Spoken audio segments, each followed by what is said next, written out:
HR धमाका news देखने वाले सारे दर्शकों ने देसी पत्रकार मंजू चौहान रतेरिया की तरफ से नमस्कार, जय श्री राम।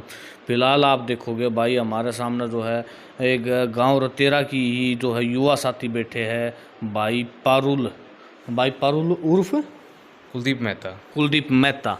तो भाई हमारे साथ में ही फिलहाल देखोगे आप जुड़ रहे हैं और उन्होंने आज एक गांव के अंदर एक बहुत ही जो है सराहनीय काम किया है।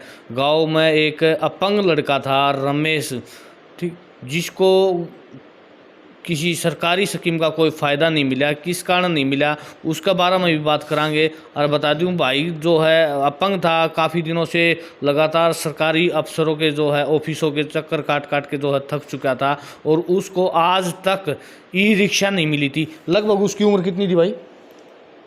40 से 50। लगभग 40 से 50 वर्ष का रमेश ने आज तक ई रिक्शा नहीं मिली थी भाई। सरकार की तरफ से कोई मदद नहीं मिली थी जो अपने अपंग आदमी को मिलनी चाहिए, ठीक है। और उसके बारे में बात करेंगे। तो एक बार तो भाई पहला सारे दर्शकों ने राम राम कर दे। राम राम। तो आपने जो रमेश के बारे में पता चला वो कैसे चला भाई? ये मैं आज से 5 से 6 महीने पहले अपने पंजाबी चौक है गांव में, यहाँ से घर से मेरे थोड़ी दूर है। तो मैं गया तो बारिश का समय था और वो भाई बहुत परेशान हो रहा था, लाठी के सहारे चल रहा था। तो मैंने उससे पूछा कि ऐसा आपको अभी तक व्हील चेयर ये मिली नहीं है, जो इलेक्ट्रिक व्हील चेयर है, जो साइकिल है वो नहीं मिली क्या? तो उन्होंने कहा कि मेरे कुछ परसेंटेज मेडिकल में कम है जिसके कारण सरकार ने अभी तक नहीं दी है। तो मैं सरकार पे तो वो नहीं करूँगा क्योंकि वो तो सबके लिए समान है, तो उनके जो भी रूल रेगुलेशन है उसके तहत उनको चलना पड़ेगा।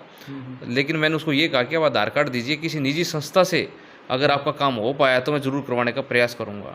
तो आज 6 महीने के बाद ऊपर वाले ने भी सुनी, भगवान ने सुनी, तो उस भाई को आज ई रिक्शा बहुत ऑटोमेटिक हेलमेट के साथ मिली, ताकि वो अपना आने जाने का रोज़ जो है आसपास जहाँ कस्बे में अपने रोज़गार के लिए जाता है आराम से जा पाएगा और उसको किसी प्रकार की अब चलने में कोई दिक्कत नहीं होगी।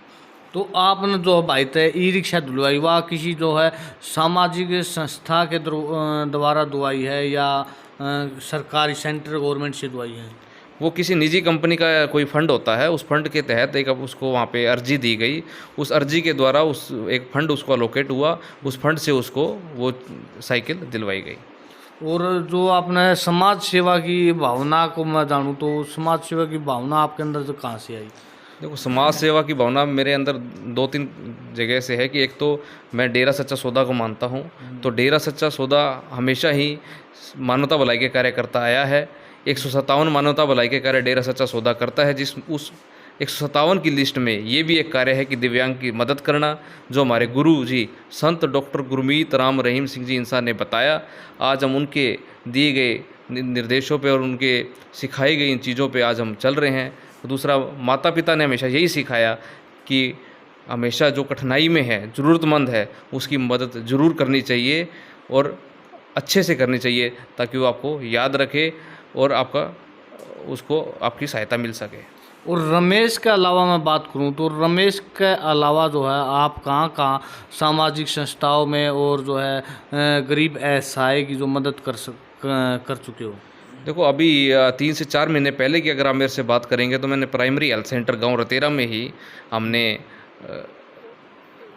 प्राइमरी हेल्थ सेंटर में कुछ भी नहीं था फर्स्ट एड के तौर पे, तो वहाँ पे बेड, कुर्सी, अलमीरा, दवाइयाँ ज़रूरतमंद जो थी, शुगर नापने की मशीन, वेट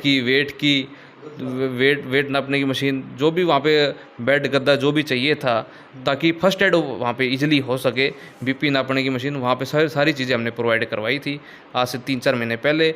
और जैसे ही सर्दी का समय आता है तो गरीब जो ज़रूरतमंद है उनको हम गुड़गांव, दिल्ली में कंबल वितरण का भी कार्य करते हैं, समय समय पर करते रहते हैं।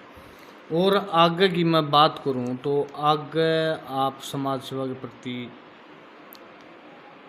नहीं, मैं यही कहूँगा आपके चैनल के माध्यम से भी कि ग्रामवासियों को भी, अगर गांव में आपको कोई ज़रूरतमंद व्यक्ति दिखता है, भाई या बहन, जिसको पढ़ाई में कोई हेल्प चाहिए या कोई और किसी तरह की हेल्प चाहिए, जैसे रमेश आज था जो आज इलेक्ट्रिक साइकिल के लिए स्ट्रगल कर रहा था, अगर आपको ऐसा भी कोई आपकी नॉलेज में आता है, अगर आपकी नॉलेज में भी आता है तो मुझे ज़रूर बताएं, उसकी यथासंभव ज़रूर सहायता की जाएगी।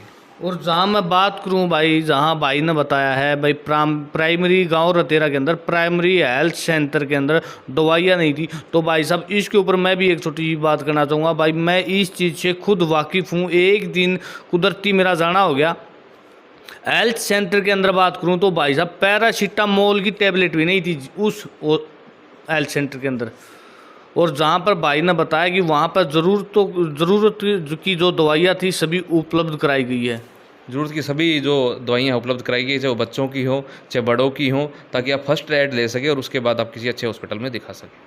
जिस प्रकार भाई ने पहल करी है, इसी प्रकार मैं गांव रतेरा को ही नहीं पूरे हरियाणा प्रदेश के वासियों को यही कहना चाहूँगा भाई, जो अगर इस प्रकार अगर आप ज़रूरतमंद लोगों की मदद कर सको, अगर खुद नहीं कर सको तो किसी संस्था के द्वारा करवा सको। जिस प्रकार भाई ने बताया है भाई, हम तो जो है संपर्क करा, किसी को कोई परेशानी है, जो मतलब आर्थिक रूप से कमज़ोर है, किसी को सहायता की ज़रूरत है, तो डेरा सच्चा सौदा के जो है प्रेमी है, तो भाई उन तक जो है संपर्क कर सका है। फिलहाल आपके सामने है पारुल, और उसका जो कॉन्टैक्ट नंबर जो है वो हम जो है स्क्रीन पर ज़रूर चलावांगे।